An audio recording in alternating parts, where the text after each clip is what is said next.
Naku, ngayon hindi na bago sa atin ng mga batang halos buong araw ay nasa harap ng screen, naglalaro, manonood o gumagamit ng social media. Pero alam mo ba na ang sobrang screen exposure sa mura nilang edad ay maaaring magdulot ng digital o virtual autism? At makakasama natin ay si Dr. Maria Cristina Ignacio Alberto, isang pediatrician, para linawin ang mga tanong tungkol sa virtual autism. Good morning, welcome to Rise and Shine Pilipinas, Doc. This is Prof. Fee together with ICE. Good morning, Doc. Hello, good morning. Magandang umaga po sa mga ka-Rise and Shine Philippines. Doc, bigat to pala, no? Virtual autism. Doc, ano ba to? Ano ba yung virtual autism? Paano ito naiiba sa mismong autism spectrum disorder? Okay, ang autism spectrum disorder ay pervasive clinical neurodevelopmental disorder. It is an acceptable clinical term by the World Health Organization. Okay. Yung terminolohiya na virtual autism ay bago lamang po yan. It was coined 2019 by a Romanian psychologist. No? Dinidescribe niya yung autism spectrum-like disorder sa mga bata na gawa ng excessive screen time. Ano po bang connection ng screen time sa development ng bata? How does it happen? Nanonood lang naman sila. How does it work po, Doc? Okay. Napag-alaman na kapag ang bata ay na-expose too early in life to too much screen time, nakita nila na nagkakaroon ng developmental problem sa mga bata. No? Minsan nakapapansin natin ito sa maraming kabataan na parang hindi na nila tayo naririnig. They don't pay attention to what we're saying. At nagkakaroon din sila ng difficulty in speech development.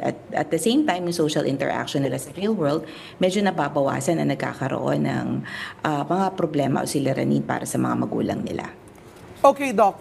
You've mentioned some effects that would happen. Speech, social skills, even language development and behavior, I suppose, could happen on this. Doc, what could be the early signs ng virtual autism na dapat bantayan ng mga magulang? Ito yung mga kailangan nating bantayan. Una, delayed speech and communication. No? Minsan yung mga bata, dati may na-acquire na language, ngayon parang wala na. No? Poor social skills. They have difficulty making eye contact with people or hindi sila nagpe-pay attention sa environment nila. Sometimes poor also attention span. No? Hindi sila makakonsentrate sa ginagawa nila.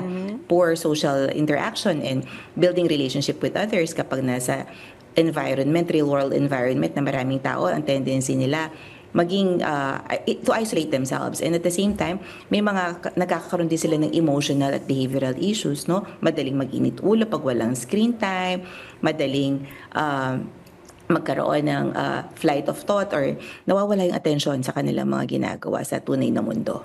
Doc, meron po bang recommended screen time per day or may limit po ba per day, per week?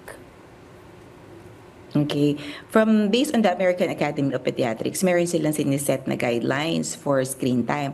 Actually, sa mga parents, ang hilig natin panoorin yung mga sanggol para maaliw sa screen time at magawa yung ginagawa nila na dapat between 0 to 18 months old, wala po talagang screen time as much as possible. Between 18 to 24 months, we recommend less than 1 hour. From 24 months to 6 years old, 1 to 2 hours. And then from 6 to 7 years old, 17 years old, it's 2 to 4 hours. And pag more than 17 years old adulthood, 4 hours is enough for the screen time. So hindi tayo exempted, pati po tayo mga adults should also have limited screen time. Okay, Doc, kasi yung ibang parents, what they do is, they give their gadget sa mga bata kasi busy sila, lalo pag work from home o pag may gawaing bahay. For that, bukod doon sa pagbawas ng screen time or following the time frame, ay meron bang ibang pwedeng prevention na gawin so that the bata o yung bata mismo ay makaiwas doon sa virtual autism?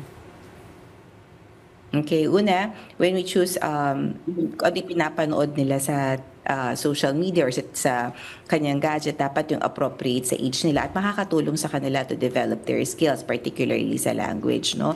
Aside from limiting, dapat quality din yung pinapanood ng mga bata. Ikalawa, of course, you have to spend time with the children. No?